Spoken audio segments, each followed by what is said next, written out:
the driverless cars are, I mean, they're so much safer than having drivers, which I think I could kind of insert a joke there. I could tell you that that's safer. Yeah, exactly, right? But As someone who's gone through many cars. How many cars have you gone through? I don't If we start know. the bug.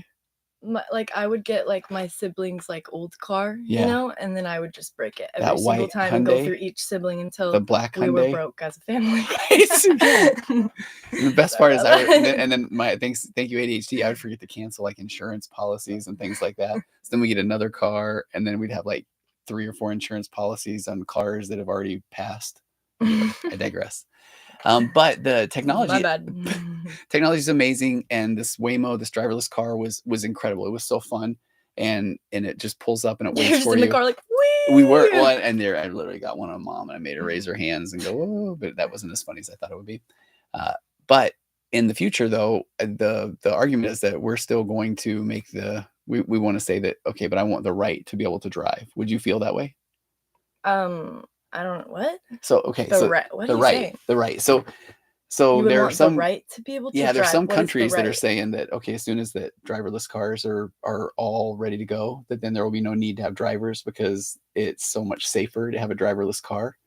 And I feel like where we are in America, we like to have the right to be able to drive our I thought cars. the right was literally like a person. I'm like, who's right?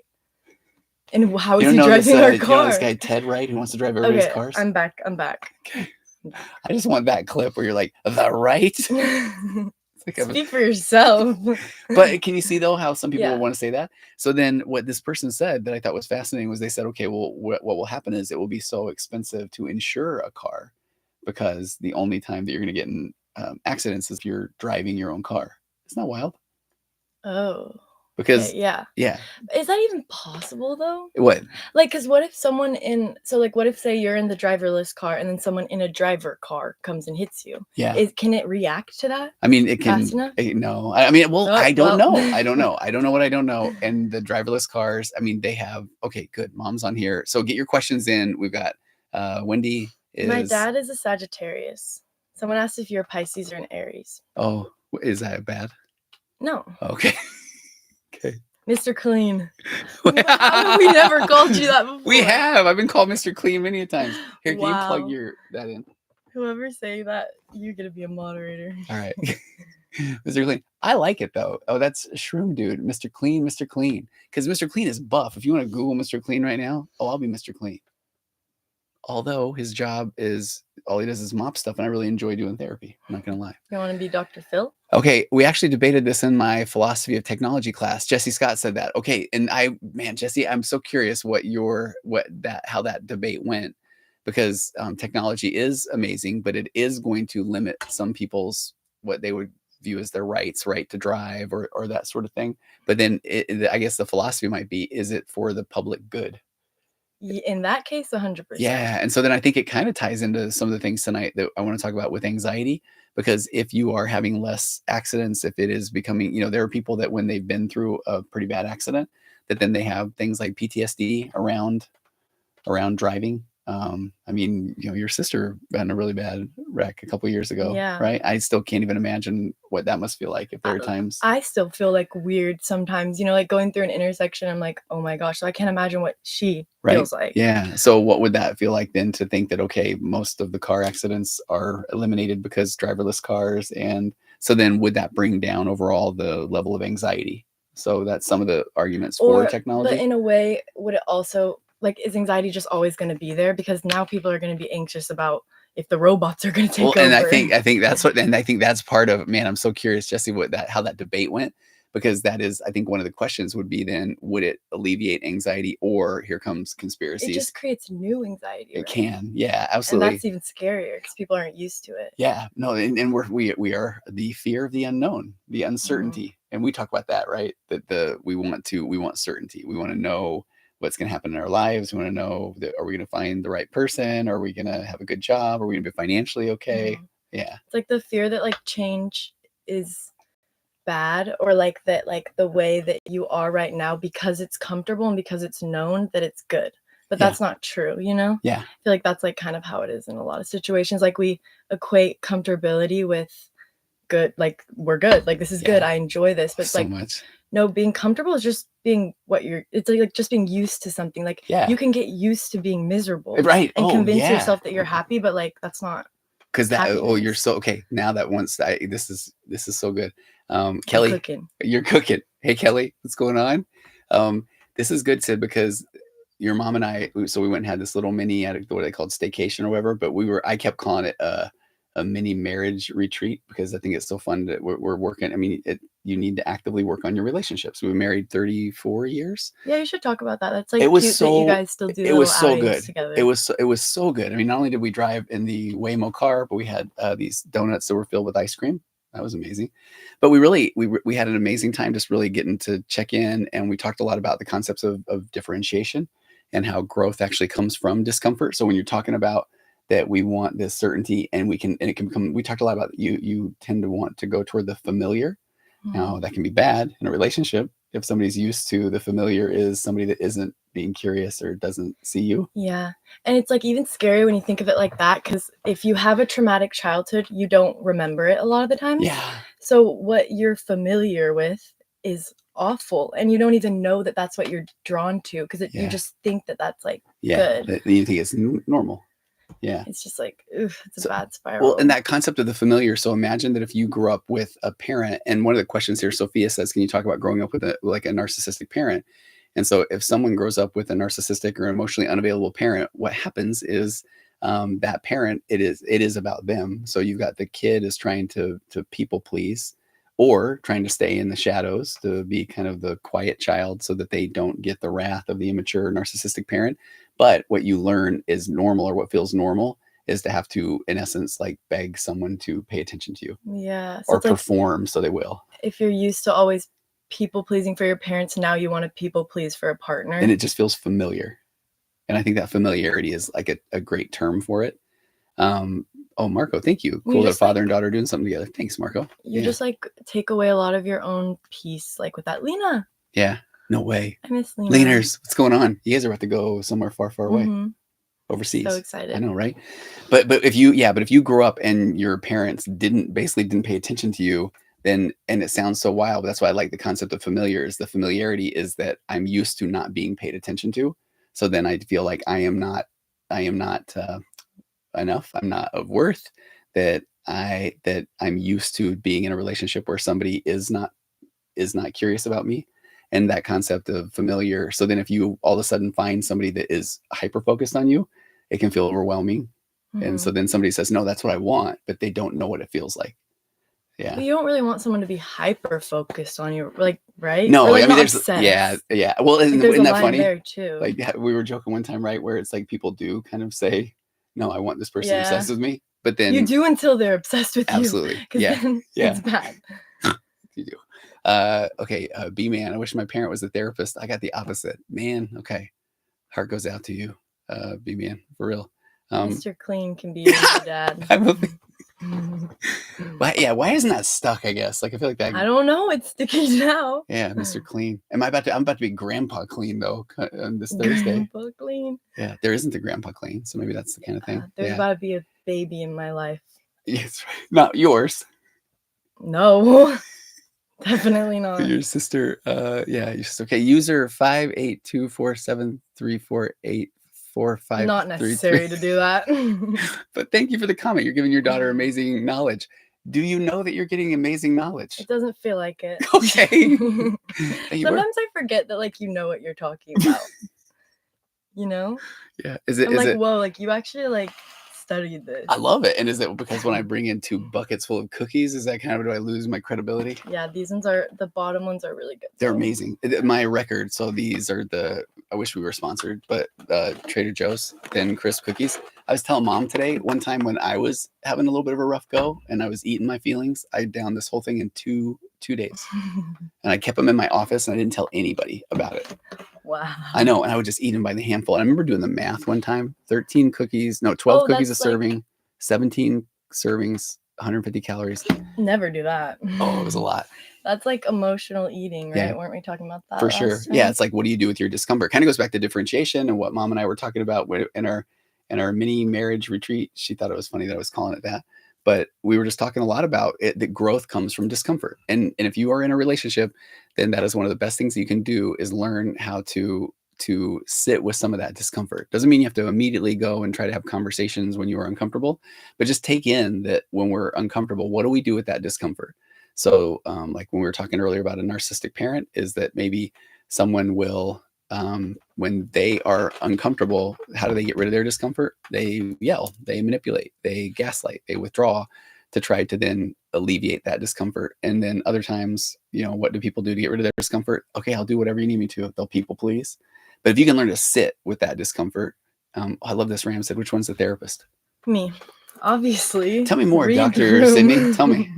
Yeah, tell me about your theories of differentiation and that discomfort. What do you teach your students? It's join the class and then you'll see. I don't want to give it all away here. That's true. But yeah, pay attention to what you do, your discomfort. I mean, we've talked before about you're moving away from some unhealthy coping mechanisms, hitting that dome. And was that a discomfort thing, or was it what was that? Or it becomes habitual, right? It was a discomfort thing, but it's weird because I didn't realize that it was that at first. Okay.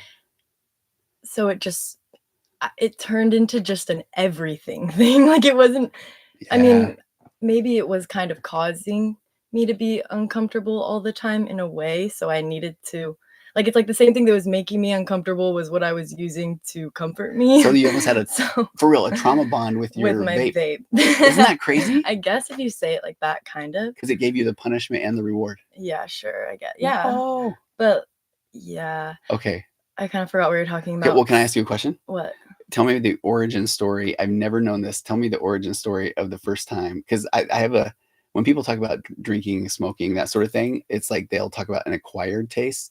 And I'm always kind of like, that's an odd concept, because I can't think of anything that I've been like, man, I hate this, until I finally like it. Dude, it was so tricky because it was the most gradual thing ever. I wasn't addicted to it at first at all. It started with one of my friends had one of the vapes with no nicotine in it. Oh, it was like bubble gum or something. Were you there? What do you mean? No, it wasn't. You're like, oh yeah, that time. Well, no, that's a thing, right? Yeah, but it's to help you quit. But we were just using it to blow tricks and stuff. So I did that for a while, and then I just kind of got used to it. And then I remember me and my friends would all share one vape. My group of girlfriends, we would buy one vape, and we would just pass it around for the whole night. And I would be able to go to weeks. I'd be able to go weeks without hitting it, and I wasn't addicted to it. It was so weird. And then just I had a really bad breakup. Okay. And I used to always hit my ex's nicotine whenever he wasn't in the room. Oh. And so then I was alone, I was sad, and I at that point I got my own, and I was immediately addicted to it. I don't think I ever spent a moment without one after that for years. So it was a gradual buildup though.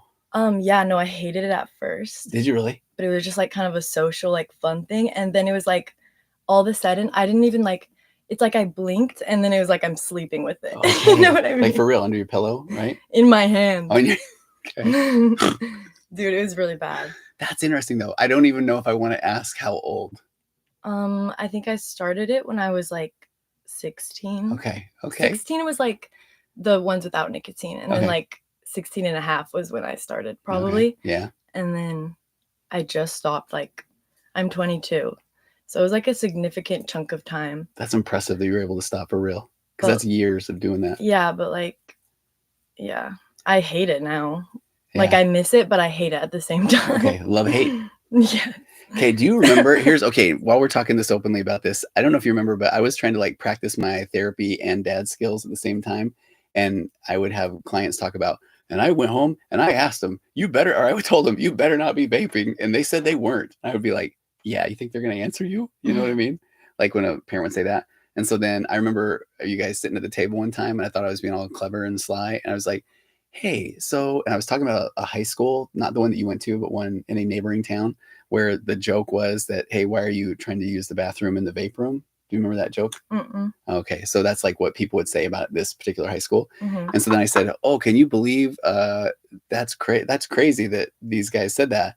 does anybody do that at your school? And then you guys all started opening up about, do you remember that? I remember this conversation. Do you really? And I remember lying to your face. And like knowing I was like, that I did it. Yeah. Okay. Like knowing, and I knew like it wasn't right at the time, but it's like, yeah, you're a kid. It's like, I'm not thinking about morally right or my rights in this like, no, I'm a kid, I want my vape, and you're telling me not to, and I'm like, obviously I'm going to. I don't know. Oh, for sure. But sorry. I mean, I don't think okay, so the truth is what I felt like I was trying to do was set the stage or the table that I'm safe, but I wasn't thinking you would. But how would I see it as being safe if you were bringing it up in a way like this is bad? I don't know if you remember, but I didn't do that. I was like, does anybody do this? Like, do you guys ever see that happening? So I was trying to be like, hey, look at me being all normal, because it wasn't that the dangers of it, right? Yeah. I guess I interpreted it the other for sure. way and I think I think that's part of the we hear things through our own filter, and we see things through our own lens. And that's the, where I see that one a lot is when like little kids say, you were yelling at me, and the parent is like, I really wasn't. But then the parent will go, do you want to hear yelling? That kind of thing. But it's like, if we feel like we're being doing something wrong, or we're being attacked or picked on, then we will hear it almost as, okay, that person's really angry. But I think often it's that discomfort. It's uncomfortable to talk about. I mean, that's, yeah. I mean, but I'm not saying you're wrong, obviously. Right. Okay. Look at Lena. Yay, Sid. Yeah, Lena. Okay, Nick has a great question though. Do you ever worry about nicotine's neurobiological effects on your developing brain? Low-key nerdy comment. And Nick, honestly, what? So it's a great question, because I think what Nick's asking. Oh yes, I worry about this all the time. Do you for real? Of course I do. Okay. I had this foreign toxic chemical being inhaled into my developing brain for like 5 years. Am I gonna grow a third arm? Like literally, what's gonna happen? Okay, but when you're like, of course, though, it's so funny because I've worked with enough people. I mean, like 1,500 addicts or whatever, with my online recovery program and stuff. And most people I have found have been like, no, it won't happen to me. Like, so they won't. That's what I would say to myself while I was doing it. Okay. But then it's like, that's what I would say, right? That's like what my like inner monologue was. But then there was still the voice that was like, you're not the lucky one. Like, girl. Okay. Yeah. But that was okay. You know what? For me was one of the like most defeating parts of like my addiction was it was the moment where like I fully knew how bad it was for me. Like it hurt me to hit a vape. Like it literally felt like my lungs were gonna pop. But I needed it, and I still like had to do it. Like I had to do it. And like even though you knew. That like really was like made me feel like a crappy person, because it was like, ow, this hurts, but I'm like on my way to the shop to get another one because I don't know how to deal with not having it. Man. Hug? No. Okay. My eyebrows started twitching, so that's real, bro. I know. No, that's real. That was okay. By the way, that was the way I get rid of the discomfort, is I use jokes, right? Because it's like, that breaks my heart to think that you were going through that, and I'm just sitting there like, hey, how you doing, Sid? Like, oh, good. Right? Yeah. But was there anything that could have helped you at that time now in hindsight? From you? Anything. I don't know. I know, right? It's like hard to look at anything like that, right? Really is. Yeah. Like, I'm just glad that I'm where I am now. Same. Yeah. And often I feel like, or I think that when people like you are talking about your experience and being able to have some success, that it will at least plant a seed in somebody listening's head. But I do think that so many of the things are, if somebody says, no, I'm done forever right now, that's more of a way to alleviate their discomfort than because and I think it's because, Well, sorry to interrupt you, but like, if I heard myself right now, like 2 years ago talking about this, I would have laughed at this dumb hoe. You know what I mean? I would have been like, you're an idiot. This isn't like, you're telling me that like, I'm never gonna like feel the need for it, Yeah. Oh, for sure. I still, yeah. It's just a big, like, you're never going to feel like, it's never going to feel easy in the moment. That's like the point, it's never going to be like, you're never going to wake up and be like, I'm ready to quit vaping. No. I'm going to do it and it's going to be great. Like, it's like the moment that you really make the decision to drop it forever is going to be kind of a miserable moment. For sure. But like, it'll get way better. But I like what you're saying though, because you don't know, and here's what I'm gonna say, everybody, you don't know what you don't know, so you can't even anticipate what it would feel like.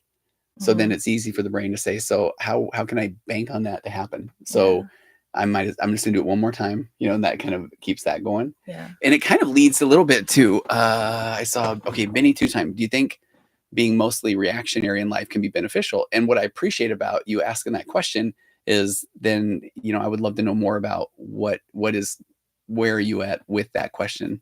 Because are you kind of hoping, if you feel like, okay, I'm pretty reactionary, so I'm accepting the fact that I'm reactionary, so this is where I'm at. So then therefore I'm curious if this can be a good thing, because I think part of we're pretty much all reactionary. That's that I react to get rid of my discomfort. I react with anger to gain control, well, what would be not being reactionary? Like meditating with it for a second? Yeah, it's being able to, it's like, this is that concept of differentiation of like, it's a grounded response. So if somebody is saying, hey, I need you to do this right now, if that makes me uncomfortable, so then I do it, or I get angry with them, or I shut down, or I do it to people please, versus, okay, I'm going to sit with this for a second, and I have to have the courage to then, if that's something I don't think I can do, then I need to say, man, I'm not going to be able to do that right now. And that person might get angry or upset.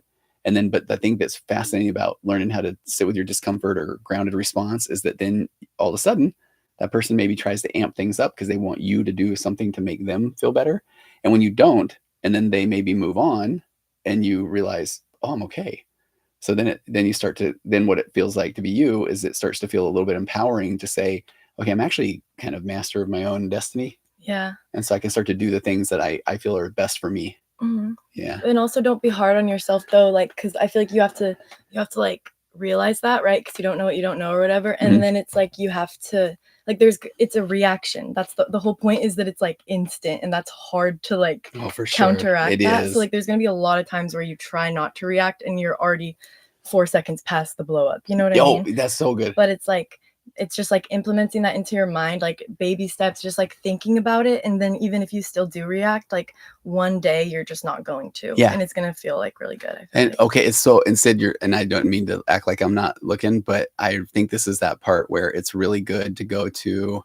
I really like the book, The Buddha's Brain. Are you getting hot? No, my hair, I don't like it. Sorry, continue. Okay. But the book, The Buddha Brain, is this is what I think is so interesting. And the book, The Buddha's Brain, it's by Rick Hansen, but it's a neuroscience book that also has some good mindfulness, meditation, Eastern philosophy concepts.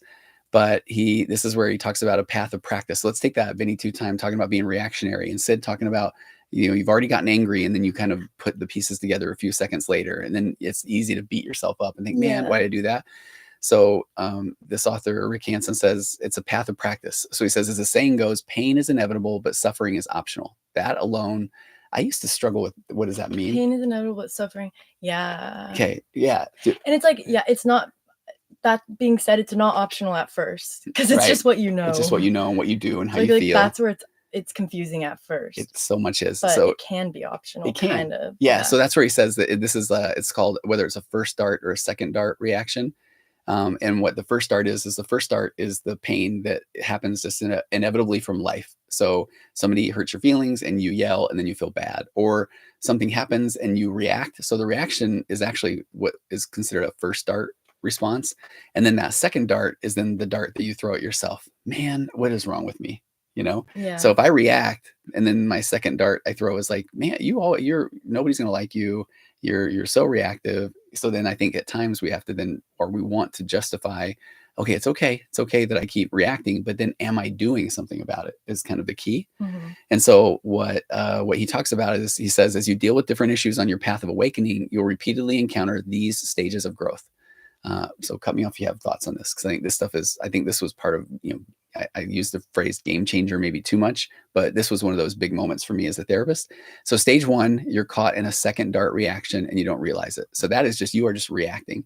And he gives this example of, he says, your partner forgets to bring milk home and you complain angrily without seeing that your reaction's over the top. So you just lose it. Like, why didn't you remember to bring something home? You don't know what you don't know. Yeah, perfect. Yeah, totally. And then he says, stage two, you realize that you've been hijacked by greed or hatred in the broadest sense, but you can't help yourself. Internally, you're squirming, but you can't stop grumbling bitterly that they forgot the milk. That's so real, that internally you're squirming. That's why I think you nailed it, right? Like, it's even worse, because it's like it's easy to be mad at someone else, but when you're mad at yourself, it's just so much worse. Which mad at yourself is that you just threw a dart at yourself. Second dart. First dart reaction is I'm angry. Second dart, you throw the dart at yourself.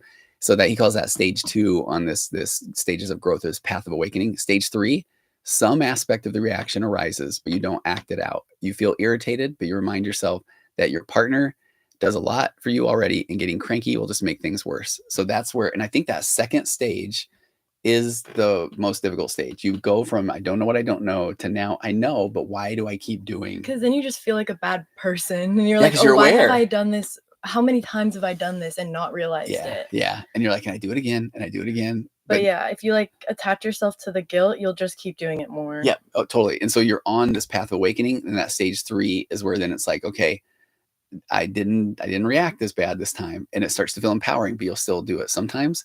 And then stage 4, he says the reaction doesn't even come up, and sometimes you forget you ever even had the issue. You understand there's no milk, and you calmly figure out now what to do with your partner. And this is some of those things where I promise you that this is one of those, you don't know what you don't know until you just are, you have become. And then you no longer just get upset. If somebody forgets something, if somebody spills something, if somebody breaks something, it just is. And then it's like, oh, can I help with that? Do you remember an incident where maybe you might have spilled something on the rug a couple days ago? And you remember how cool I was? Only a couple of days ago. Yeah. Do you remember this though? No. It's just like a bottle of Coke Zero on that. You spilled that. Oh, I really didn't. Crazy person. I did. You were sitting there. I thought you came over to me and were like, I kicked this. No, you kicked it. I kicked it? Yeah. Oh, that's so funny. No wonder I didn't get the validation I saw. No, I thought you're like, I kicked this. And so of course I'm just like, okay. I know exactly. I was like, oh boy. I'm sorry, I didn't know that. Yeah, you were like, I don't know if there's a third or fourth dart where you're like chucking darts at me. I'm like, why aren't you cleaning it up? Right. So I just was like, I walked over there, I'm like, oh, I'll get that, Sid. So no wonder you're like sitting there going like, yeah, well, man, I'm not getting your mess. I'm like, I didn't do it. Yeah. It's like, you want a high five? Okay. That's kind of funny. Right. Okay. So, but anyway, if I go back to that, your question, then it was Vinny 2-time, I think it was. That's kind of what we're saying. Wait, when he says what? Where did you spill soda? Number 1, it was one of your bottles of soda, and number 2, it was on that big rug thing that's in front of the TV, but I cleaned it up. My mom wrote this in all caps. Like, I spill things daily. Yeah, I'm turning the fan back on. It's hot. Okay. This is just a part of my nature. Yeah, it's fun. I'm sorry. Oh, is that too loud? Curious if people can hear that. It is loud. It feels good though, doesn't it? Maybe just turn it down a little bit. I don't know if it can. Oh, Mom said, did you clean it good? Oh my gosh. Sure. I really did. Go try to find it, Wendy. I'm not saying like, yeah, you go find it. See if you can find it. Because yeah, we did. Fire said earlier the no hug is hilarious. I tried at least one time, and one of these times we're gonna have a moment, and my daughter is gonna hug me. Okay, Jim sent 2 roses. Thank you, Jim. I really appreciate that. We really do. Okay, this listener says, and let's go while we're still here, and then we'll go. We've got a lot of good questions tonight, but please explain how you quit vaping. Oh gosh. Okay. Your dad gave you powerful advice. Here's like one. I'm gonna eat a cookie while you say this. And this way I won't say anything. One thing that helped me was like understanding that, because I thought like, okay, I thought that I just like loved getting domed. Like I thought I just like that was what I loved and I needed for the rest of my life. But what I didn't realize was that the dome was actually just sending like dopamine into my brain. Mm-hmm. And so what's really, really hard is like switching from getting your dopamine from the dome to getting it from something else. But like, I really feel like that's what I did. Like and once you do that, it actually helps. Because it's like, it's not like you're living your life with nothing. Like you still have these like little things that like boost you throughout the day, but it's not the vape. And like, that's like impossible at first. So like for me, what helped was switching to Zins. Okay. Switching to Zins, like, completely got me off the vape, and that was good. If you're vaping and zinning, don't do that. Don't do that. Yeah, and chew a nicotine gum and have a patch. But if you fully can throw away all your vapes, you can only do it if you throw them away. I tried to quit like 7 times without throwing them away, and it's like your subconscious literally knows when you do that you're just gonna hit it again. Okay. Because it's giving your body that out that it's used to, instead of like creating a path for a new out. Yeah.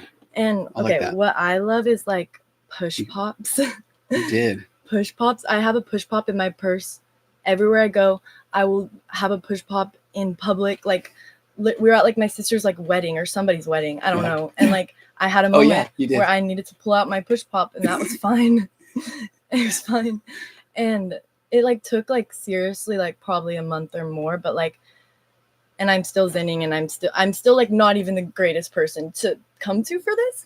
But I 100% like felt the change. Like I would like crave my little push pop in the morning, which is crazy. Oh, that's funny. Gotta hit that push pop. Gotta hit that push pop. Okay. Instead of the vape. And it's like, it's not like that every morning, but it seriously does help. Yeah. Also the little like warhead sprays.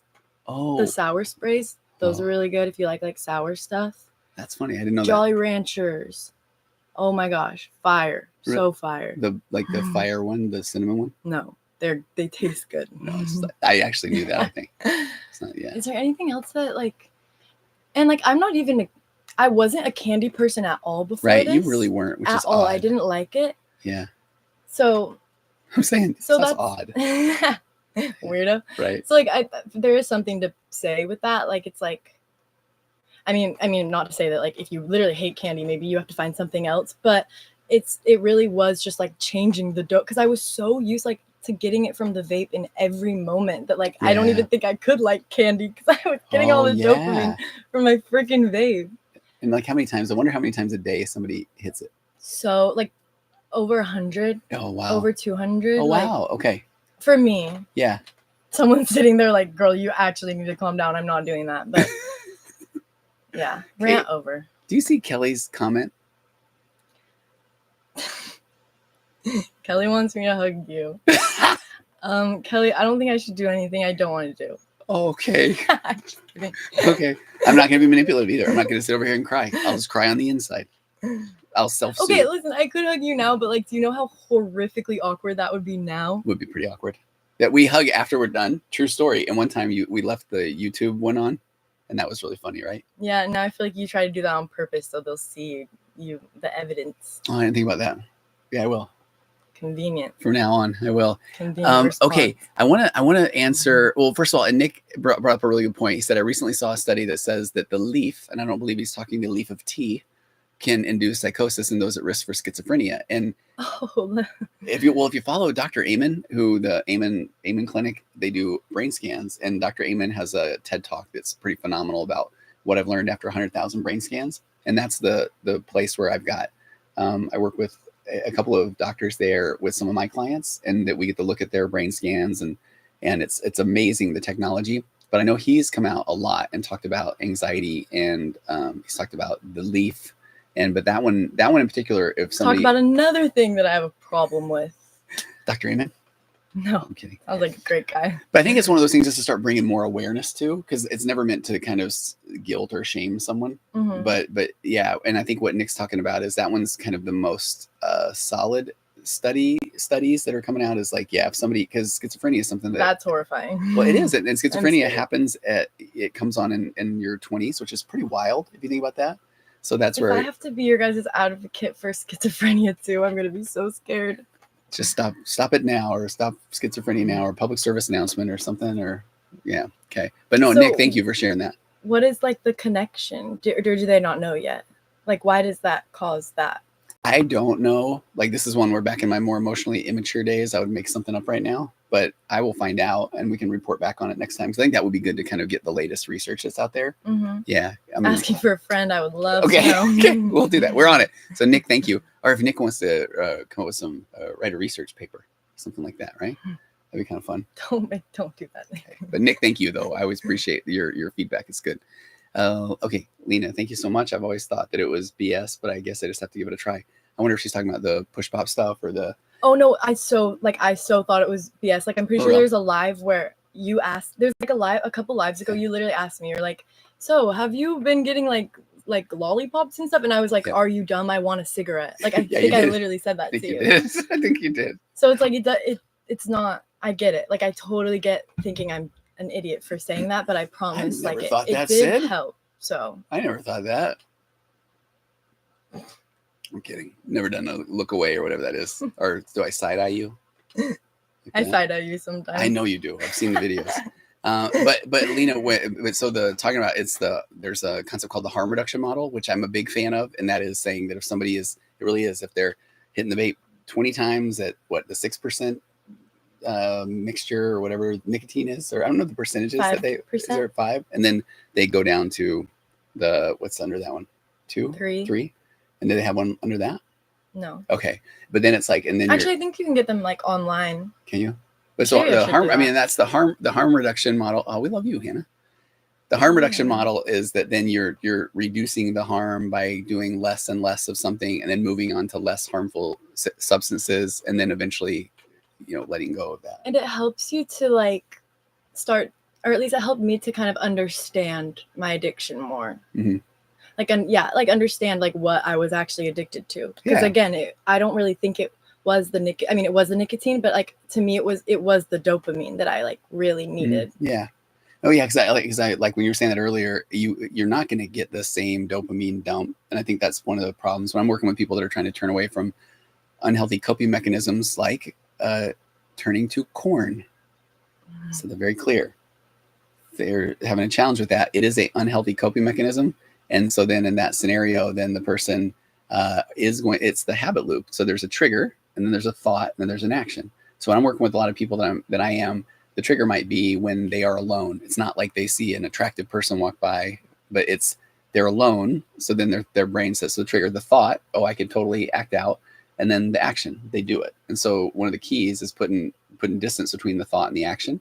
And that's where you build in that space, the mindfulness, that sort of thing. And the shame that comes with that addiction specifically, like that can be so hard. And like for a lot of people, it's something you deal with completely alone. So I don't know. I just have sympathy for that. Yeah. Okay, look at this. The celestial system rainbow unicorn star. Talking about the leaf. I've seen it in the ER. It can also induce psychosis in people who aren't at risk. And I think that's one of those concepts. And again, I don't know. I'm not a neurologist, but I really like the concept around the epigenetics and we have a genetic predisposition for things. So we may not even know what we can unlock. And I think about that in a good way, but I wonder if there's some of that in the opposite. Epigenetics based on your ancestry, or is everybody's different? So that's the unknown. And so I'm working with a client that is an epigenetic researcher, and we talk about it constantly. And that is the next round of science, like trying to figure out, because if you have this genetic predisposition for things, why are some things turned on and off? And I think, I don't know, but I think you have these chromosomes, and they are made up of these things called alleles or suballeles, and they're almost like these little switches that are turned on and off. And so maybe the mystery is why would you have this genetic predisposition, but then for somebody, some of those little switches are on and some are off, but yet they grew up in the same environment, because that's where they do like the twin studies and stuff. So I think there's just so much unknown. Isn't it interesting how like in the future, like you could have a baby and they could like potentially send you home with a sheet that like tells you like, move out of the city immediately.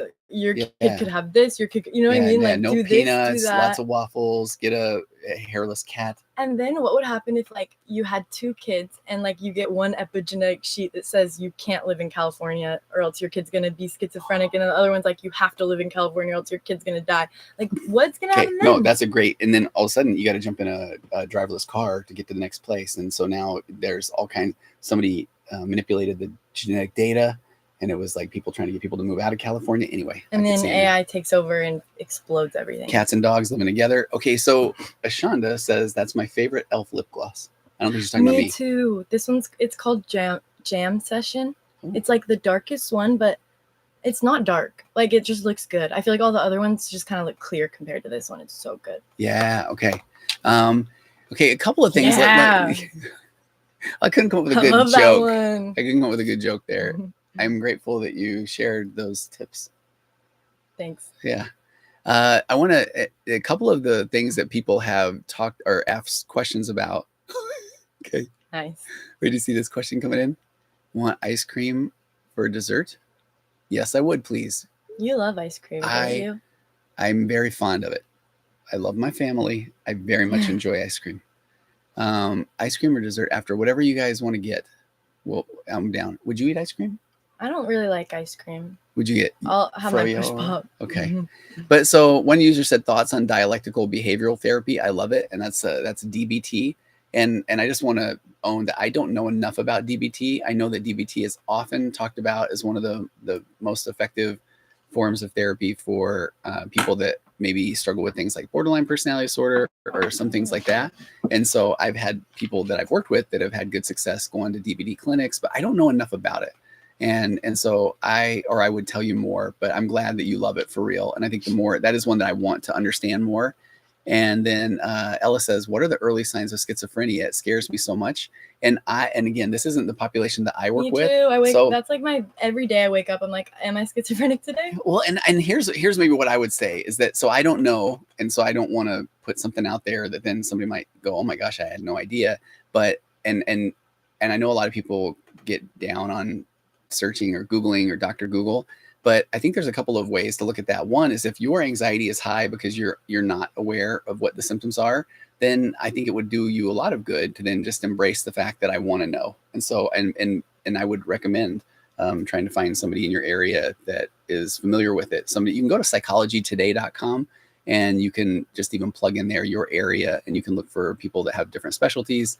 And there are people that have more of a clinical background. You probably want to look at like a clinical psychologist with a PhD, and they're going to deal more with things like schizophrenia. But that's not something that I work with as a marriage and family therapist. How would you tell someone to deal with the anxiety of that? Oh, thank you. That's where I was going. So funny as I'm saying that, I'm like, I think I had a point, but I forgot what it was.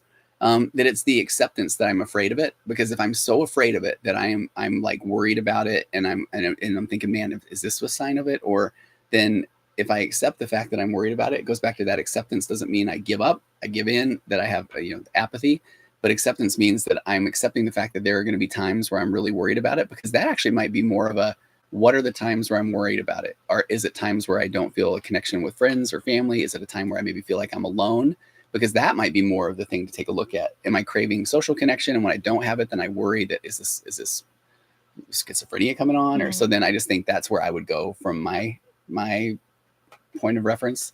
My really like grim way of looking at it is just like, this is like, genuinely, this kind of just makes me feel better. It's like, and I think this might be the acceptance. It's just like, if I'm going to wake up one day and have it, might as well enjoy every day before where I don't have it, and not feel like I have it. You know what I mean? I and do. It's like, it's not going to work in every situation, but it can kind of help to alleviate it. I like what you're, okay, let me kind of share my train of thought, and let's see if we're both making any sense, and we can edit this out of the video if it's completely ridiculous. Yeah, and first of all, I saw somebody say that they wanted to know what the website was, and it's psychologytoday.com.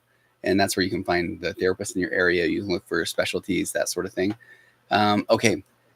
Oh, and Micah right there, my early signs were not noticing myself and feeling out of my body. Later signs were delusions. Okay, because I am familiar with a little bit of I've worked with a small number of people that have struggled with some paranoid schizophrenia. And the paranoia is it's interesting, because I'll give you one example where somebody was telling me that they were. I'd love to know like more about your experience with that, yeah, Micah, because that's like, you're super brave.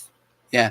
Hey, Mike, if you're interested in that, that's where you can either shoot us a DM or go to my website, tonyoverbay.com, and then just through the contact form, reach out and share more. But for right now, leave a comment. Yeah, right? Yeah. That's the old man of me. Yeah. But yeah, leave a comment. Tell us more about that. Because I'll tell you, I remember one of the first clients I ever worked with that had struggled with some paranoid schizophrenia. And it was really interesting because I was working with them and their wife or their spouse. And then they did go get an assessment done with a clinical psychologist, but then they let us know that they said, yeah, they didn't prescribe me any medication. And I said, oh, interesting. And I wanted to say why. And then the person said, well, I didn't want them to think I was crazy, so I answered the questions different. And that was like heartbreaking, because that was their opportunity to maybe get a look at taking some antipsychotic medications, because those are powerful. But they told me one time, one of the delusions they had was, they said that they were talking to somebody, they were in a group of people at work, and one of the people said something about somebody's like hair. And then the guy even looked at me, he's like, and so obviously he was talking about me, and I missed that connection. And then I said, oh, well, help me understand, like, why would that be obvious? And he really couldn't make a real big bridge there, but he just like, because he was, just how he felt. Yeah. And that was like, that was really difficult to see. Okay, Pickle Juicy, she seems like such a Cali girl. Are you a Cali girl, or are you in AZ now? What's a Cali girl? I'm an Arizona girl now. Is that are they country? I Okay. wonder how they actually knew that though, because we are from California. That's funny. Yeah. I wonder if Pickle Juice maybe knows. I say like after every word, and I'm like, I wonder how they knew that. Okay, that is a phenomenon though. I interview people for my podcast. We're world's worst salespeople, or that's your favorite thing to say. It is, because I don't think about that, because we started having subscriptions. We're gonna do all this stuff. We need to get back on that. Yeah. But Virtual Couch Podcast, Waking Up to Narcissism podcast. But I'm blown away after an interview with someone. I have this software that lets you edit out likes, ums. And it's wild when you just listen to how often somebody says like or I do a lot of and I do a lot of so. Mm-hmm. So. And you repeat words a lot. What do you mean? What do you mean? You kidding me? Thank you. That was for you, Grass Jelly 77 therapist jokes, so top tier. I see you. I feel like me and you can talk pretty well, but when I go through and edit us talking, I'm like, oh my it sounds God. like we're like, There's so like 1,400 words that did not need to be here that are here. Yeah. But it's okay. You guys are still here for some reason, so thanks. That's right. Okay, look at this person who, Micah says, I'm diagnosed schizophrenia and bipolar 2. Okay. And then Micah talking about, though, I think we had mentioned this, but feeling out of my body and later signs were delusions. And I do think that I will hear people often talk about a disassociative state, where it's almost like I'm looking at myself in that position or doing that thing. Mm-hmm. And I feel like I can't access my own body. I will hear those things. I just don't know enough about working with that population. Mm-hmm. Okay, look at this one. I don't know the person's name. It's just a smiley face, but it says the leaf was harder to quit for me. Oh no. Well, yeah, I mean, I guess same. Here we are. Yeah, no, that's gonna be a whole nother journey that we can go on together, you guys. Okay. That is just like kind of something that I do all the time, and it's just like part of my day. Okay. And that's gonna be really hard to stop doing. So I've got nothing more on that. Okay, and I'm over here. What I'm looking up is one of my clients had talked about it, and I really like what they were saying about anxiety. You know what? Yeah. I kind of feel like I've been with the leaf for so long that maybe when I quit, it will be like a whole new high. Oh, high on life. Welcome to my world. Will just feel like something new. So maybe if I embody that, then I can get addicted to being sober. Well, so as a person that hasn't imbibed the leaf, so to speak, and I used to travel a lot before I was a therapist. I was in the computer software industry, and I would go with people that would get inebriated. You know that word? No. Tanked. Blazed. Drunk. Oh. Yeah. But then, I would think sometimes, oh man, that's not gonna be any fun. But then, I'm a fun time. So even though I didn't do those things, it was kind of funny to be around some of those people. But then I jump into this world of therapy, and I would find out how many people they feel like they can't have fun unless they are. Mm-hmm. Right. And because it like lowers their inhibitions, or it's the social lubricant, or all those kind of concepts. And I just think, okay, but is that just one of those stories their brain tells them to get rid of that anxiety around social situations? Yeah, that's a whole mountain I'm going to need to climb, because it is like, I just feel like so scared of being like uncomfortable, honestly. Right. So it's like, and that's what I do every day to be comfortable, and it works every day. And so it's like, of course, that's what I'm going to do. Yeah. But I totally see negative side effects from it. Like, I just don't think I'm as productive as I could be. And I also, who knows what that's doing to my brain, you know? Well, I think that it goes back to what we talked about earlier. If we don't know what we don't know, now we're aware. So it just kind of is. So you start thinking about it more. You know what's funny? It said, I know the client that told me a pretty amazing thing about it. And he just said the leaf perpetuates the anxiety. And then I thought, don't tell me that. That's crazy. That's true. But I thought I wrote down, and I remember them talking about it. And I really thought that I had a whole bunch of stuff written about that. And I don't. And I really thought, oh, this is, gosh, and that's all I wrote down about it. I have experienced that. Like, it can't, like, sometimes it's like the freaking trauma bond thing. Like, it's like, this sounds so ridiculous, right? But like, sometimes, like, I would always go to leaf for my anxieties, and like, sometimes I would do it, and then I would be so anxious, panic attack immediately, heart beating, spiraling. But then it's like that was also the only thing I knew to do to make me feel better. So it's like, what do I do? Okay, so and I found what this said. So this is what the client said, and I typed this in my notes when they said it. They said the leaf actually causes, and this was, again, I'm not speaking as an expert on this, but they said the leaf actually causes anxiety. It increases serotonin and decreases dopamine. So it's a trick that it addresses anxiety at all. It increases anxiety when you come off of it. You feel more anxious from the withdrawal from the leaf, so you're creating the anxiety. And then he said for 2 weeks, he said low-grade state of panic attack. Then 5 minutes daily release of negative emotions. Meditation helps me let go of my trauma. And then he said, and feeling content. And then he does chakra opening meditations. And then, and he said, I've now been off of that for a long time. I thought that it gave you dopamine. I don't know. So that's the part where I don't know. I'm being like mind boggled right now. Isn't that wild though? In my head, yeah, no, that's like amazing. Because I'm kind of, maybe my whole life is a lie. Because I have ADHD, right? So like I have a dopamine deficiency or whatever. So in my head, I thought that when I would like use tree, leaf, whatever. Right. I thought that was giving me the dopamine I needed to be at a regular level. But if you're telling me it was taking even more of it away, okay, then how? Listen to this. National Institute of Health is that in long-term use is associated with the blunting of the dopamine system. Dude, I literally cannot have like one molecule of dopamine in my brain by now. How am I a joy? You're a thrill to me, Sid. That's crazy. I seriously didn't know that though. That's wild. So in the long term, low dopamine levels. This is so awkward for me. Whoa. It reduces levels of dopamine in the brain. Now I have to stop. Now do you want a hug? No. No. I want to join. Gosh. Okay. Hugs, not drugs. Isn't that a thing? No. I think it is. Oh, Doc Amon says that too. It causes anxiety. Jesse, I used leaf to cope with my anxiety, social anxiety. I think it ended up making it worse. Oh, yeah. Are we having an intervention? Same boat. Let's hold hands. Okay. Here, I love this guy too. Sid, I know exactly what you're going through because I feel the same way with cookies sometimes. Okay. Okay. Look at this. This person, no, 100%. I was more anxious on the leaf. This person, leaf's always made me so paranoid. You guys stop. Everyone stop right now. I want you to lie to me right now, okay? Lie or leave. I don't want anything else. We're here for you. This is a moment. Would you like some ice cream? Did I answer that question, Wendy? I would like ice cream. Guys, I'm so annoyed. I have to like literally deal with this now. Are you serious? Oh my gosh. Hey, hit that like and heart button to show Sid that you care or something, right? Watch all these hearts go up here in a second.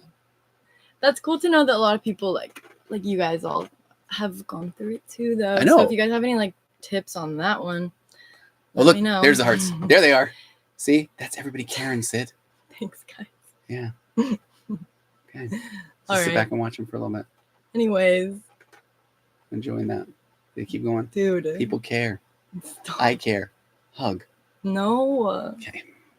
I'll stop trying to hug you. How about this? Nicole says, I know she mentioned she's had panic attacks before. Can she please share how she gets through it? It's not by hugs, Nicole, from her dad. That's that's hard. Okay, yeah. Talk about it. I used to say that, like, I used to have this little anecdote where I would like set a little, like, because I know that they're about 30 minutes, so I would like set a 30-minute timer, and then by the time that went off, most of the time it would be over. But that started backfiring on me because then the timer would go off and I wouldn't be anxious anymore. But then I would be like, oh my gosh, remember you were anxious. Yeah. Like freak out right now. Yeah. So that didn't work. Okay. Really, like for me, it's like I really have to ignore my heart rate. Okay. Because like I used to always be like, if I want to get out of this panic attack, I have to get my heart rate to be low right now. So I would sit here like this and I would be like forcing myself with breathing exercises to get my heart rate lower, which that can work for some people. Yeah, it can but sometimes. For me, it would just make me obsess and like it would make me, I was trying to have too much control over something that I have no control over. Yeah. So like now what's really been helping me is just like like, and I know this sounds so impossible, but truly just to distract yourself. Yeah, no, and it doesn't work the first 10 panic attacks. Okay. Like, you're going to be distracting yourself and your heart is still going to be racing and the walls are still going to be melting. Yeah. You know? Yeah. But like, finally, like a couple like last week or something, I finally like had that moment where like I distracted myself and then I actually was just doing something else. Okay. And it was like actually just over, and it wasn't 30 minutes had to pass, and it wasn't I had to sit here and like wait until my heart was lower. It was like, I'm having a panic attack and now I'm doing my laundry. Yeah. At that point, you've lowered your stress level, your cortisol. I didn't right away, no. but it really helped me to not try to lower it. Yeah. Just to like truly try to just like get my mind off of it. And like, I'm hearing myself say that, and it's like, I know that sounds so impossible because like in the moment, all your mind wants to do is focus on that one thing. But I truly do think it's like an exercise kind of that like you can strengthen. Yeah. You get reps in doing that. But I know that sounds so hard because like panic attacks suck. Like it like feels like you're actually just dying. Yeah. And like everyone around you is just like living. Yeah. Like, okay. And thank you for saying, and maybe I'll kind of go on a little bit of because maybe the therapist part of that, because you're doing things that maybe you weren't even aware were the really good things. Like that distraction thing, I think is so real. And there's a way to frame that of, if I notice that I'm starting to feel panicked, then one of the worst things we can do is say, oh my gosh, I need to calm down. Because again, it's like you're telling yourself, I need to not worry about this, which is saying, oh yeah, I better worry about it. That like, don't think of the white elephant with a swinging a baseball bat right now. I mean, we all just thought about, I thought of a polar bear actually when I just said that, not an elephant. So I can't even do my own brain that right. But you know what I'm saying, right? Yeah. Because then if we're saying that, oh my gosh, I need to calm down. And the worst is when somebody around you says, hey, calm down. Because at that point where it's that psychological reactance or that instant negative reaction of being told what to do. It's our inner defense mechanism. And it's like, you're like freaking out because of course you want to calm down. Exactly. It's like, oh, I hadn't thought of that. But now you're being told that like, oh, I physically can't. And this is what you're telling me I need to do. Like, I'm doing something wrong. I'm actually am dying this time. Right. Because you can't, to you, and that feels in that moment, it feels like this is so real. And okay, hang on. I have to click the puzzle piece or they shut us down. There we go. Nice. Boom, did it. Okay, but so let's talk about that. So in a what's gonna I was gonna say in a perfect world, but what most likely happens is you don't know you're in a panic attack until you're in a panic attack. And so then when people say, okay, what do I do in that moment? I mean, ideally in that moment, you would be able to honestly walk outside, go somewhere with some fresh air, have somebody around you that you feel safe with, that can maybe even just kind of like meet you where you're at, kind of calm you down. We're going to breathe together. Yeah. I mean, that's a good thing. The distraction is really good though, because if I know that I'm having one, if I can just start to go, honestly, comb a dog, or, this is where people turn to their coloring books or that sort of thing is a good thing. What do you say? Like, and you don't, also just like remembering that you don't get to choose what your anxiety like latches onto. Yeah.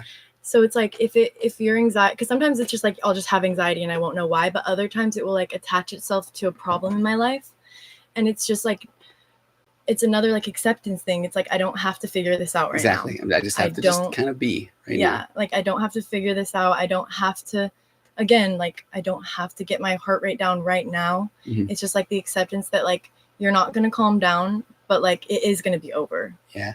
And like it's gonna be fine. And and so and this is why I like when you say distraction, because one of the things, if you're trying to help somebody and you're, I'm not just trying to say you have to be the therapist to say this, but it's when you notice that that's happening, even what are even 2 or 3 things that you can see and you name them, and what are 2 or 3 things that maybe you hear, and what is something that you smell, and so you just start to, I mean, that is a way to start noticing things, which is also known as distraction.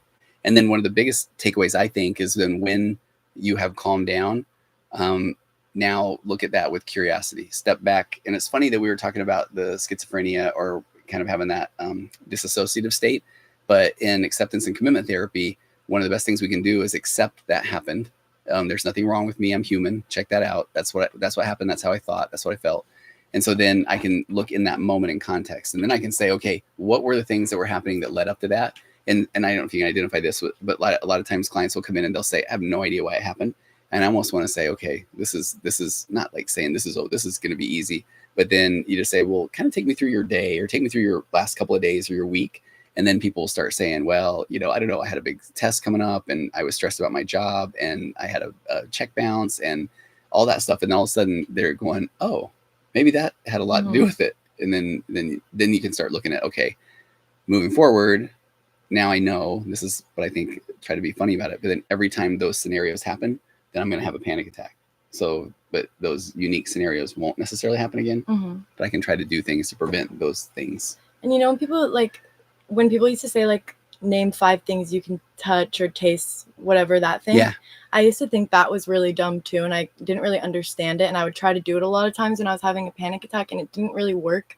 But now, like, I think I realize it. It's like, it's a form of meditation. Yes, totally. Because it's getting into the present moment. What you don't realize when you're having all this anxiety, you're not, because the reality is, right, you're sitting in a room and you're fine. Yeah. The anxiety is caused by you being somewhere else in your head. Yeah. And so, like, by noticing things around you and, like, noticing where you are and just, like, coming back to being here, it, like, helps you not, it really just helps you meditate. It helps you stop thinking about all this stuff that you're out of control of, because the truth is, like, you're fine in this moment. You just don't feel fine. Yeah, honestly. And that's why, I do have my well-worn fidget cube from way back in the day. And I know it's an ADHD thing, but I often find that if I'm starting to notice that I'm feeling a certain way, then, I really can, I can find the area that my thumb oils have worn off the color on the black, and I can go look at the buttons, which one's press. And I know it sounds silly, but I just right there was paying attention to this and not my anxiety. And it's funny because I appreciate, Nana says this is a breath of fresh air to hear. And I did this thing where I'm reading it, not thinking what Nana was saying, but I thought that what Nana was saying was like, and it helps to go get a breath of fresh air. Thank you for the compliment. But true though. It is. I was saying, I think I've told this story way too many times, but one of the first trainings I went to about panic attacks was the trainer saying that he will have people go in. The psychologist doing the training said, I'll have people go into my waiting room and I'll tell them to grab the magazine on the top of the stack and then turn to page 15. And I honestly was like, oh, what's on page 15? Like, I wonder, it must be a cool article. And then I realized what he was saying was, you just have them go do something. Yeah. But then the second tip he said was, he said, in a perfect scenario, have them go to the top of a mountain with an unobstructed view. Because that's like, if your brain, your body is really saying this, everything is scary, then he was saying, if you're in the fresh air and you can see that there are no threats, it might be one of the quickest ways to lower your heart rate. Interesting. I know, right? But I didn't ever think about it like that. When I remember you saying that before, and in my head, it was just I feel like just stepping outside for me a lot helps. Like, just like you said, like the cold air. It's not cold here at all, actually. It's really it's pretty hot so far. But it's still 90 and it's 9 o'clock. It just helps to, like, change space. And that's hard because, like, what if it happens to you at work and you can't do that? Like, that is hard. That is. I like Chris Tin, which I like that, said, eventually I told myself if I collapse, somebody around me would help or call 911 and I would be okay. And I like that one. One of, I think Mackie's fine with it, but her psychiatrist one time had the greatest advice, I thought, where if you're worried, like, okay, what if I can't breathe? Then your body will say, all right, well, we're going to have you faint right now and we'll handle the breathing on our own. That brought me a lot of comfort. It was good, I've right? heard that before too. Yeah. It's like, what is it? It's like, that will just never happen because your body will just, like, pass out and save you. Yep. Yeah, your body's like, we'll take it from here. Your brain is a don't get killed device. Your brain wants to live. And that kind of just, like, puts it into perspective too, where it's like, oh my gosh, this is just anxiety. It's like, I'm actually okay. The whole point of it is that I will never feel okay while it's happening. That, right. Yeah. Like, that's the whole point, and it sucks, but it's like, accepting that seriously does make it feel better. It does. It's like, there it is. And Chazzle McJarles, I love it. Great tips. And then I like recognizing increasing vulnerabilities. And I like the concept chain analysis. This is good stuff. I don't know. Is that if you made that up, may I take that from you and take credit from it? The chain analysis. Cause I always talk about, backing things up, breaking down the game film, trying to review.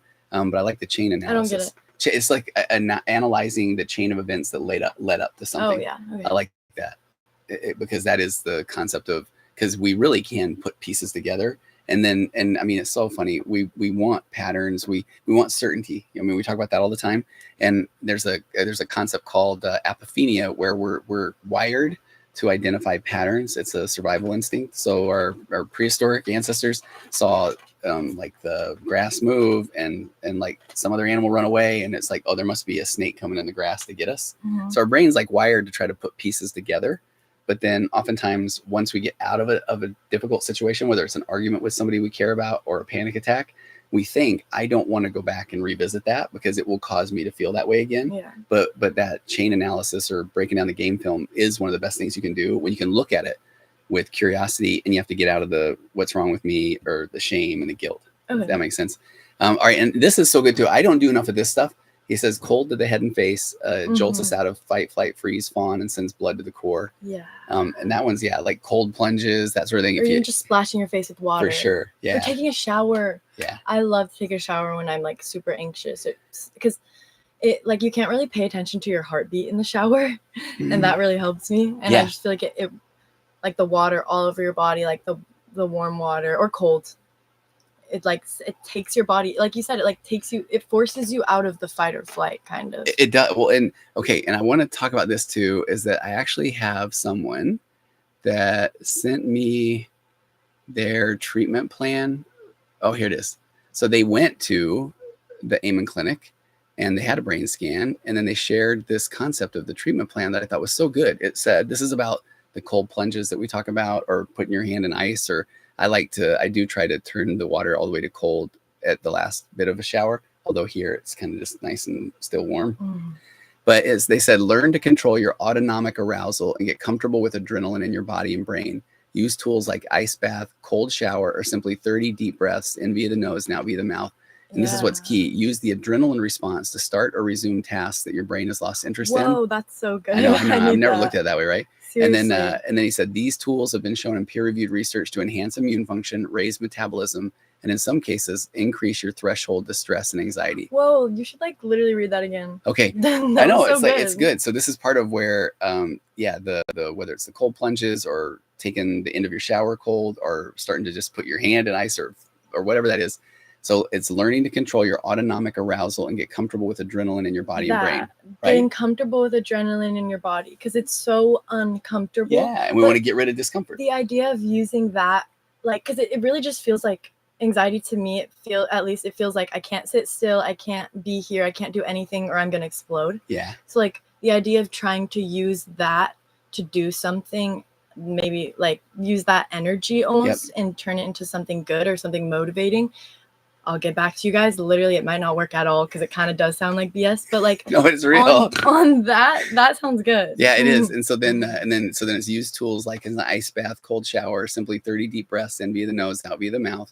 Use the adrenaline response to start or resume tasks that your brain has lost interest in. I haven't tested that one. I think that would be really helpful. Especially with like ADHD, right? Yeah, where it's like I've never once had the motivation to actually do something. So maybe we can trick ourselves into it. And then, but then these tools have been shown in peer-reviewed research to enhance immune function, raise metabolism, and in some cases, increase your threshold to stress and anxiety. So the first time I read that, and I was doing the cold at the end of the shower, but then it meant so much more to me, because then when that happens, I mean, what happens is like your heart rate goes through the roof and you feel like you start like breathing heavy. And so you're learning to calm yourself with the cold water. And so you're practicing like anxiety, and then I can get through it. And then I'm sitting there with the cold water, and you have to like, I'm focused on my breathing.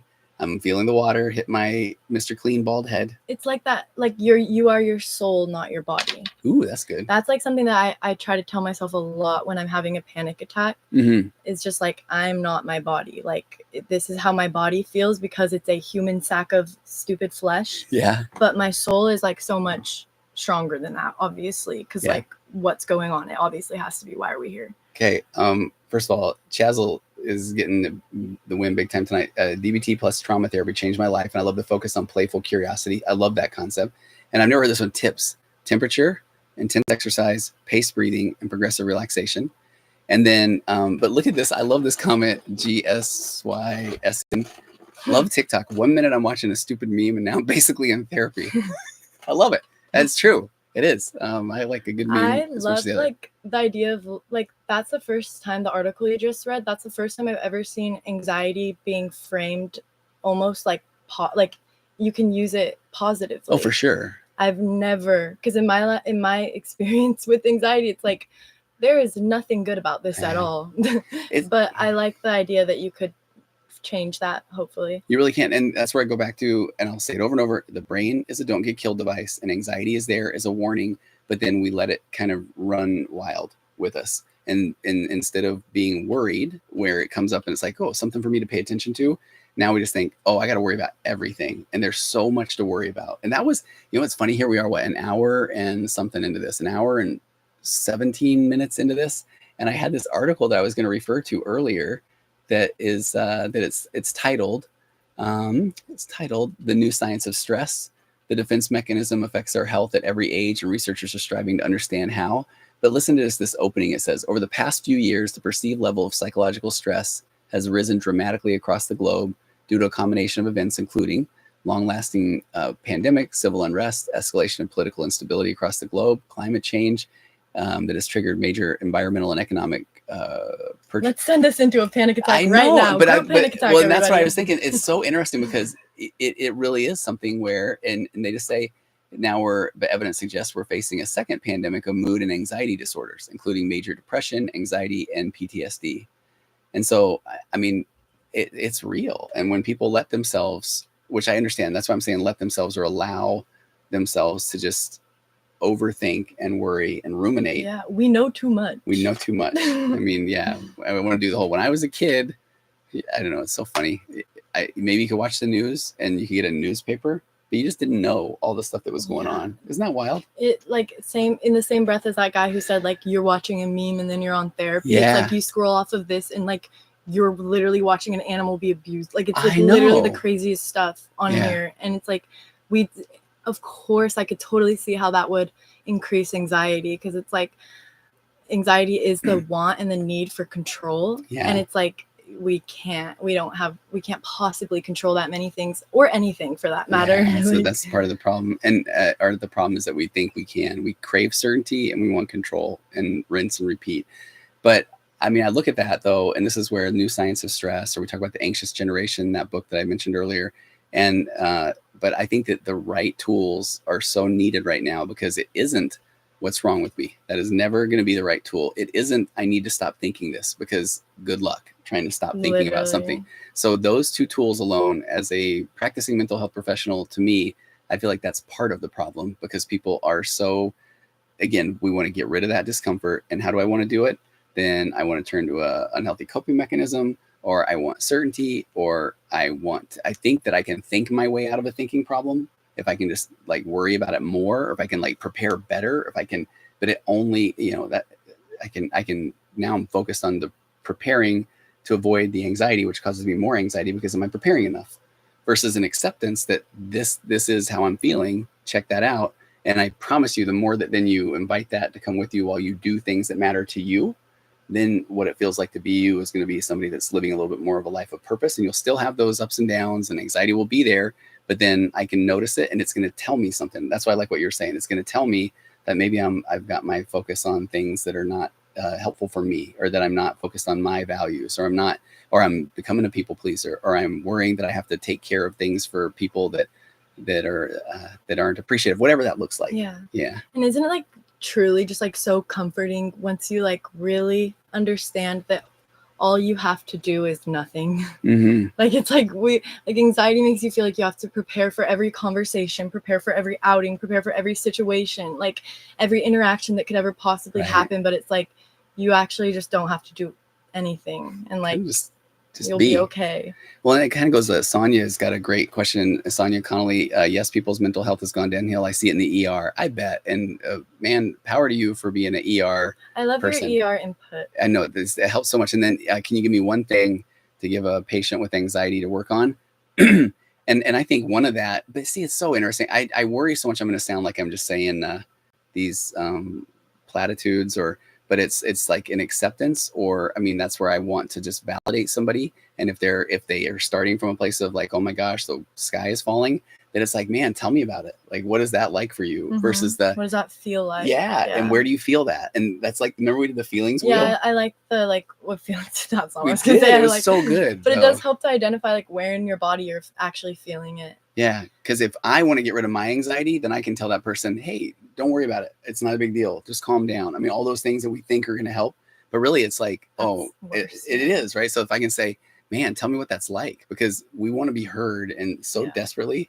And sometimes we're almost already gearing up for the person that's going to say that's ridiculous or whatever, and we're ready to fight with them. And so if somebody says, what's that like? All of a sudden it's like, well, but from there, though, then I think what's really important, and I can't recommend enough, I like these 2 books by Russ Harris. One's called The Happiness Trap, and then one's called The Confidence Gap. And those are about acceptance and commitment therapy, which is the modality that I think is what is needed instead of the change your thought, change your life kind of a vibe. It's the accept that this is how I'm thinking and feeling.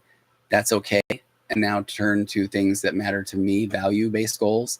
And then what I'll eventually do is create this new neural pathway that when I notice that I'm starting to feel anxious, my brain already says, oh, he's going to do the thing that he likes. And now then that anxiety becomes a trigger to then, okay, something's going on here. So let me do the thing that matters to me. Does that make sense? Yeah. Yeah. It's like if your brain is able to make you feel so horrified in this moment for no reason, anxiety, it's like your brain is strong enough to like change, it's like no one really talks about like rewiring your own brain at all, really. You're right. And like, no, you it's so important to like have control over that, because it really like changes everything, because your brain is what everything runs through. Such a trip. It's like, it's so important to have like control over that. Or accept. I know, right? When you were saying that, I was like, but it's to notice and have acceptance. To know that you don't have control over it. Because exactly. It's like when we don't know that, all we're trying to do is to control something that cannot be controlled. And then you're just sending yourself into a spiral. So much. Aphrodite nailed it. Green Carpet, Confidence Gap is so good. Keep that there, Dee. Let me read that real quick. I was just going to say, to Green Carpet, The Confidence Gap is so good. It's a book about acceptance and commitment therapy. But what the confidence gap is that we often feel like, okay, when I have the confidence, then I will know, then I'll do the thing. But we will continually wait till we have the confidence, because we won't feel confident because of a lot of different reasons, all the buts. But we need to start doing the thing to get the confidence, whatever that is. And then Aphrodite, I hate the change your thoughts people on here. They expect you to flip every negative thought you get. And Aphrodite, this is where I will stand with my healthy ego, with my licensed marriage and family therapist license on, I want to say on the line, but I was that therapist for 6 or 7 years. That's what you learn when you get out of college. And it is the cognitive behavioral therapy model, which I know works initially. If you have somebody that's just saying, I don't even want to live, then you can start with okay, what are some other reasons to, like, what are some thoughts that might help you feel better? Keep going. No, I didn't think about it like that. Like how it could help in that situation. It does, because if somebody's saying, I don't even know what else to do, then it's like, well, what are some other ideas? And sometimes you just need somebody else to validate that there are other ways, there are other options. So that's a great way to change your thought. It's like, okay, somebody's giving you almost permission to say maybe there's another way. So then, but I think that's when somebody gets from a really low baseline to then up a little bit higher.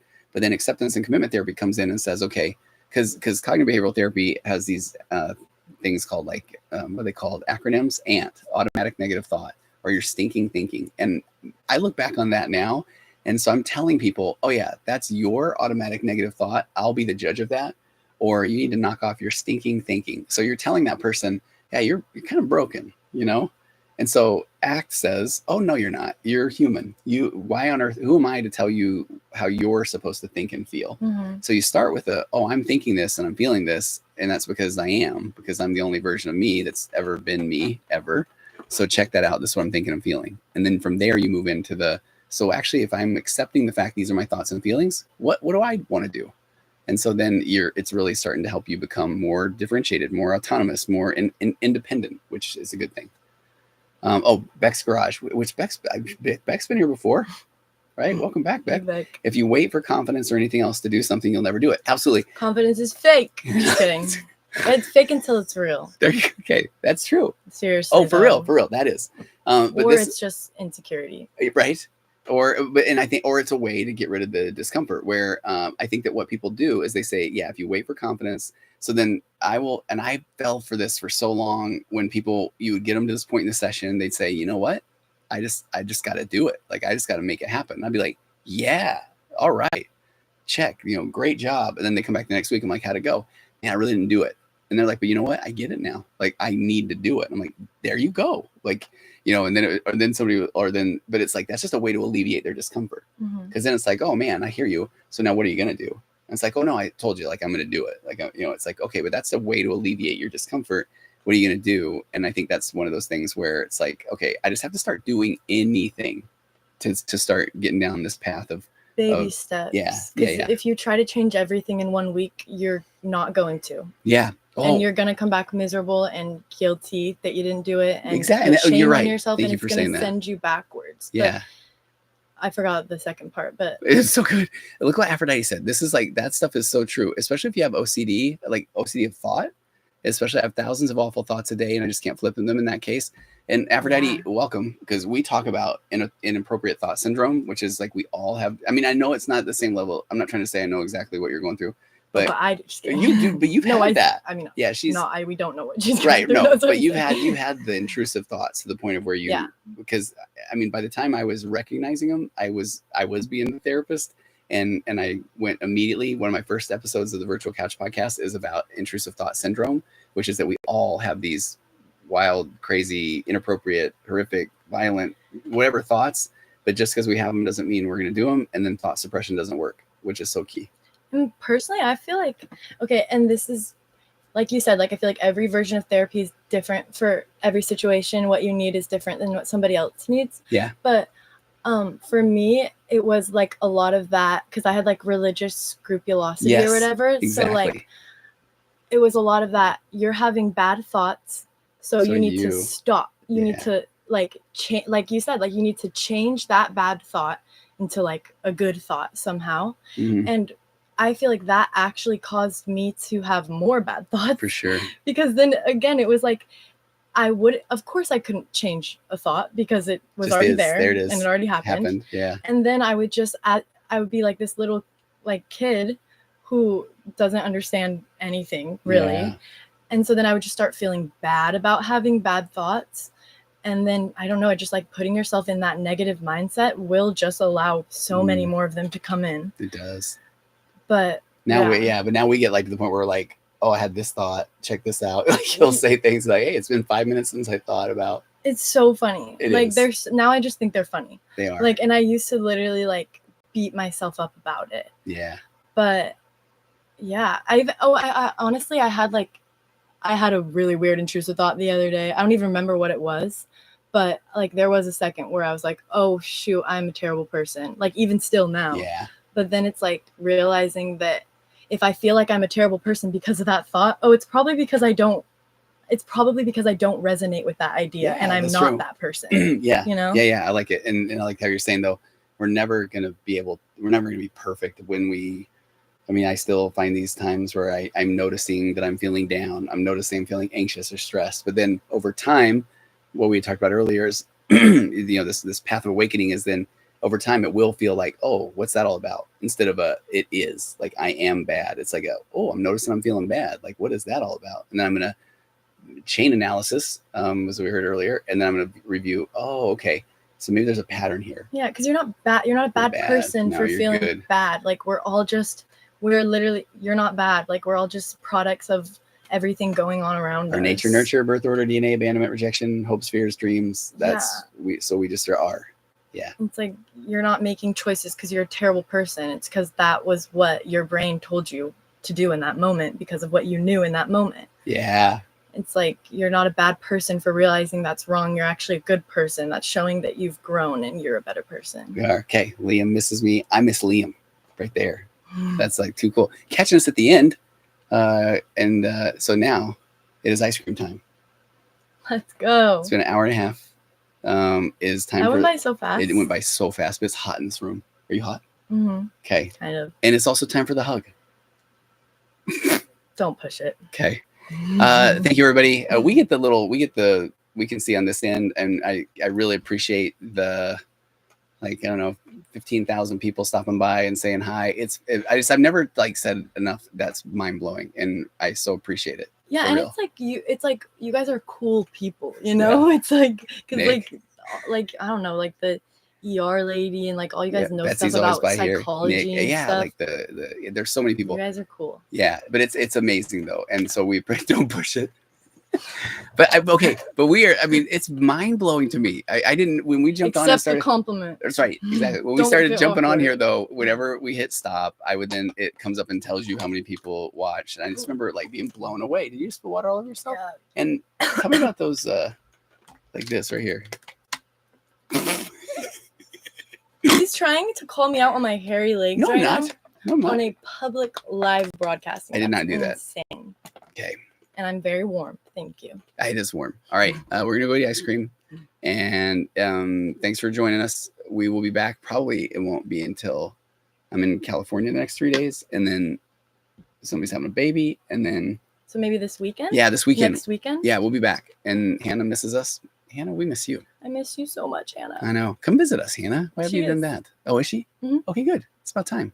I have to tell you guys about that. Okay. I will be doing that right now. Okay. All right.